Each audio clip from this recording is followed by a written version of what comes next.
How to download and install Kindle app. Hi everyone, welcome back to our channel. In this video, I'm going to walk you through the steps on how you can download and install Kindle app on your device. So it is very simple to install and download the Kindle app on your device. All you have to do is make sure that you have a stable internet connection or that you're connected to an internet service. So then let's get started. First thing, open up your Play Store application. And after that, on the search box, you need to type in Kindle. After you type in Kindle, you'll be taken to the Kindle page where you'll be able to see the information regarding the app.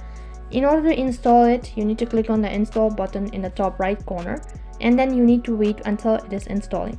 So it might take some time, so you need to wait patiently while it is installing. As you can see that the app has already been installed. Now all you need to do is just click on open, and after that you'll be taken to the official site or the sign in or sign up interface.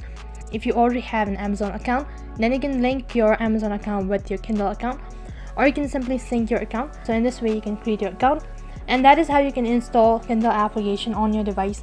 That is all for this video. I hope the video was helpful. Make sure to like, share and subscribe to our channel. Thank you for watching.